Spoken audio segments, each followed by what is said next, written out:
Hey guys, welcome back to Behind the Apron podcast. I'm your host, Cassie, and this is Reality Check, please. Happy Thursday. Happy Beyond the Villa, Love Island USA Day. And today I'm kind of happy that we're not going to be talking Love Island. If at all, we're going to focus on more Bravo stuff. Definitely the Valley. We'll be recapping the Valley.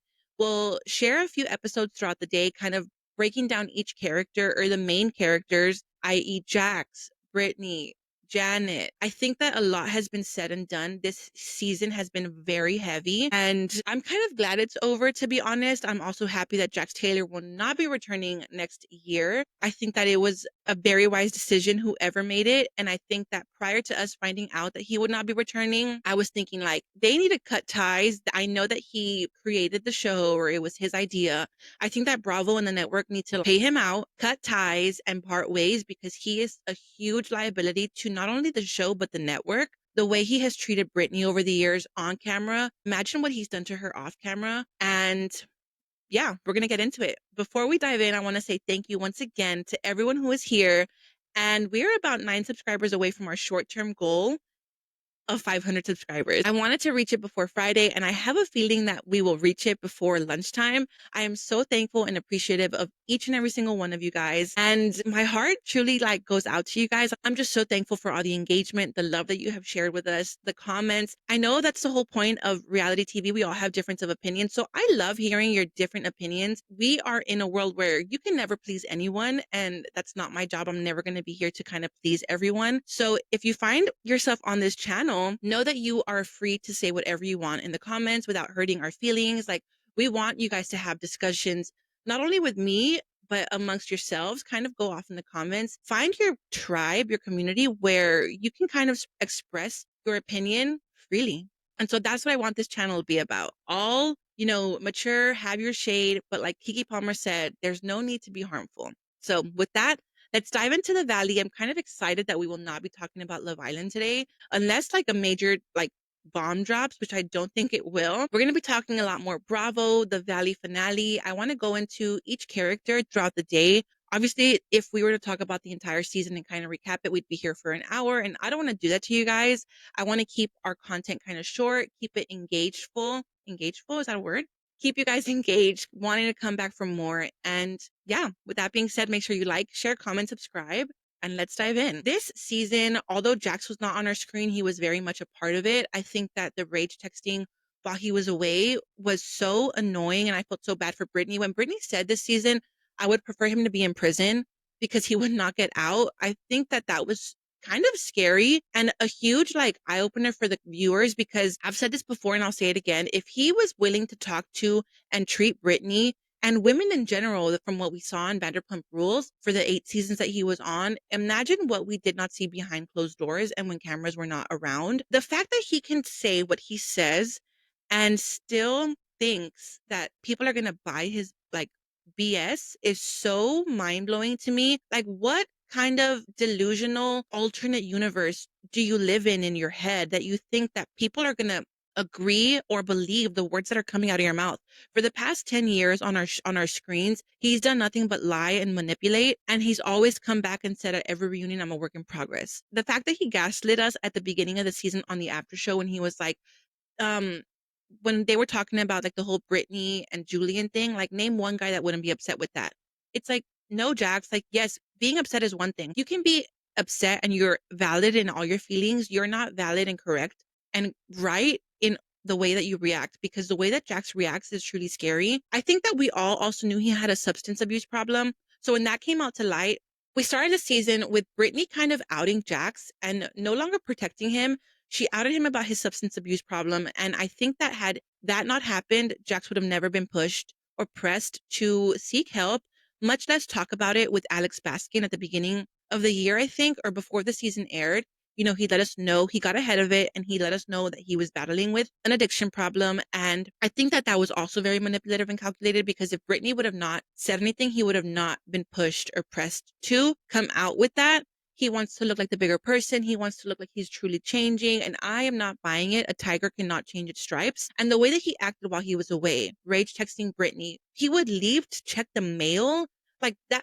What kind of rehab if any, would let you do that. But that just kind of proves our point that when he came out, he tried to look one way on camera, but then would react a different way off camera. We saw him be manipulative with the guys this episode when he was telling them, like, let Brittany know that this is what my house looks like and it's baby proof and I want to have a universal camera. And then for him to badmouth Brittany again and say, she is calling me every name in the book, but then asking me about flowers for the house. Like, he's trying to paint her as something that she's not, which is like bipolar or hot and cold. And that's not fair to Brittany because in that moment, she was not there to defend herself. However, at the Zen party, she was.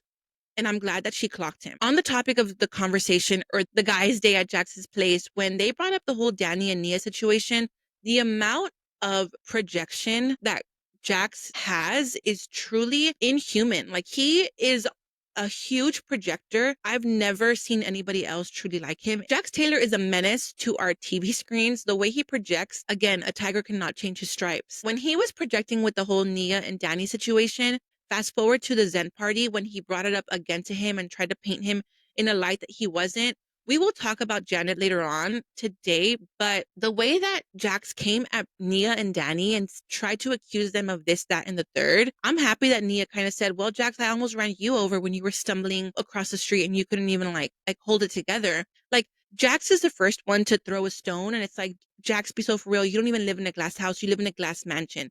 Like, the amount of area that they have to be able to throw stones at you, Danny was right. You have no leg to stand on. It'd be different if it were like Luke coming to Danny, someone with a good head on their shoulders and said, hey, what's going on? Like, let's talk about it in a more like loving way. Jax, the way he says things is not loving, and he doesn't say it out of the kindness of his heart. And he doesn't say it to be a friend. He says it again to project. So when Kristen came up to Nia and Danny and kind of got in the middle of Jax to try and stop him because it was getting kind of aggressive, I'm happy that she turned around and said, look, he's looking in the mirror, because that's exactly what I was thinking. He was literally talking about himself in that moment. And if anybody else could not see that, you are just as bad as him. Then for him to say he is like Ted Bundy or Jeffrey Dahmer, I was truly mind blown. I was like, Jax Taylor is literally psychotic. He is so unwell mentally that he thinks that whatever he says, I was truly mind blown when he said that. What about you guys? I want to know if there's anyone that's Team Jax in here, let me know, because I would never understand why. The way that he speaks about people, to people, about the mother of his child, Brittany, I will never understand. Like, there are some evil people in the world, and Jax Taylor is one of them. Danny is not evil. Danny is not vindictive. Does Danny have his downfalls and his flaws like we all do? Yes. But for Jax Taylor to sit there and say he is like Ted Bundy, he's charming, I'm sorry, sir. You were like bringing home every woman that you could each night that you were out during Vanderpump Rules, during your VPR era. You cheated on Brittany several times. So who's really charming here? You. Who is manipulative? You. So it was, in essence, him looking in a mirror. I was just like, the audacity. If anything, it was like the audacity that he had to throw that stone at Danny and Nia when he lives in a glass mansion. He is sick. He's unwell. One thing I want to leave you guys with before we wrap up this episode talking about Jax, when he pulled Brittany for a chat at the Zen party and he said, you're calling me all these names in the book, and then you're like, I don't understand you. You're one way one day and then another day the next. And Brittany's like, no, you want to know why I was like telling you about the flowers? Because Jax is basically telling her she will not be able to afford it. He's basically in essence telling her that she's nothing without him. And I'm happy that she is. I'm happy that she's the breadwinner of the family. I'm happy that she has the head that she does on her shoulders. For Jax to say, it just kind of goes to show how evil he is, truly. And then for him to finish it off, like that conversation with her talking about the divorce, when she said, so you're going to sign the papers, and he said, not right now, or something like that. He's like, I'm going to wait till the very last day. And she says, why? And he says, just because. Like, I was like, you are harming your son. You are harming the mother of your child, his livelihood, her livelihood. When he said also that he was going to come after her for alimony because he did not want to pay a single cent of the medical bills, I was truly blown away. I was like, this man is the biggest POS I've seen on my screen, I think, ever. Like, part of me wishes, I don't know if you guys remember, part of me wishes that they would have casted Spencer and Heidi for the Valley, because Spencer would have ripped him a new a-hole. He would have met his match with Spencer Pratt, because Spencer, I don't think he's evil. Can he be performative? Can he play producer? Can he be a little bit manipulative? say what you want about Spencer Pratt. He would never disrespect and treat Heidi the way that Jax is, much less his friends. And does Spencer have his flaws? Yes, like we all do, like Danny does, like we all do. But Spencer would have eaten Jax alive. But what do you guys think? I think the only true match for Jax Taylor would be Spencer Pratt, and they missed their opportunity with that because I truly, at this point, no longer want to see Jax Taylor on my screen. But what do you guys think? We'll talk a little bit more when we cover the Watch What Happens Live with Brittany and Zach. We also had a cameo for Sheena. I want to get her audiobook because let's be so for real. I have not read since probably Twilight in high school. And if it's an audiobook, like a podcast, something I can listen to while I'm like doing my small business and like running around with my son, I'm there for it. So I will probably be doing that. Pop off in the comment section. Let me know what you guys thought about the whole Jax Taylor portion of the Valley. And we'll see you guys in a little bit. Happy Thursday.